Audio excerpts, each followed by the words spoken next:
Hey, we're back. Happy New Year. So we came to talk to you today about a concern that we had from one of our observers, and I'm going to let Sarah share the email that she got about that. Sure. We received an email from a woman who was concerned that because programs are focusing so much on teacher-child interactions, that there were programs in classrooms that she went into where they had essentially just kind of neglected um, the room setup in favor of only focusing on the interactions. And this is something that we've heard from some other folks as well. Mm-hmm. And so because of that, we thought it would be a great blog to do Yep. with you today. So if you remember back from your observation training, if you went through that, when we talked about structure, process, and outcomes for children, and if you think back to your observation training, it's the slide with the three circles that come out, and we talk about how they impact children's outcomes. And structure and process obviously have a lot to do with the outcomes for children. So we know that the classroom structure, what the children are experiencing, is a really important part of how their day is impacted. So talking about structure, we're looking at where the children are. What's the site? Is it in a child care center? Is it a family child care home? Is it in a school? Where are they? Who are they? So what is the makeup of the classroom children, of the teachers? Looking at the teachers, looking at their experience, their training. We look at the materials available, and we also look at the curriculum in the structure piece of it.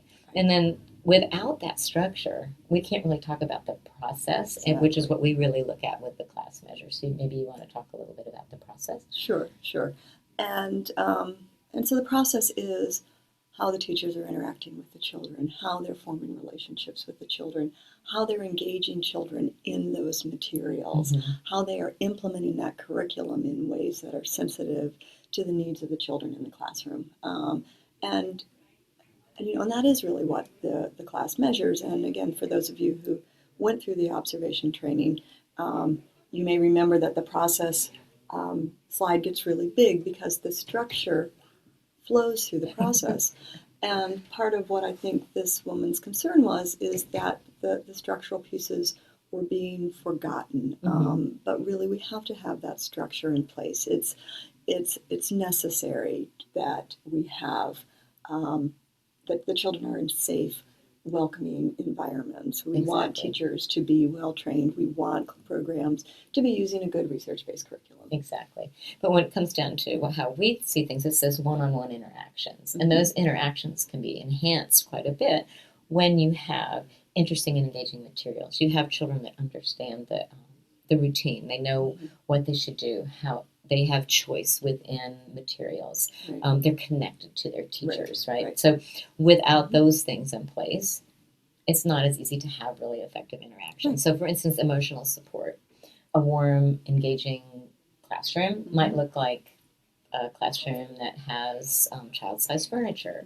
It may have easy access to toys. It may have pictures of the children around, of their families. It may include diversity. There's a lot of different ways that you can see an emotionally supportive classroom. Right. And if we think about, when new children come, when a teacher knows that a new child is going to come into the classroom, one of the things that it's nice for her to do is to talk to the parents and find out what does the child like, what are the child's favorite songs, favorite books, what kind of toys.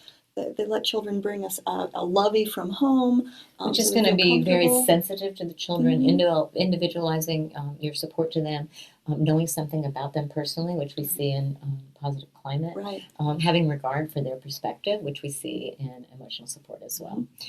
So then if we're thinking about a classroom and how it's organized, we've heard of the classroom being the third teacher sometimes, and that really applies with class as well. So with classroom organization, we're talking about behavior management, productivity, and instructional learning formats.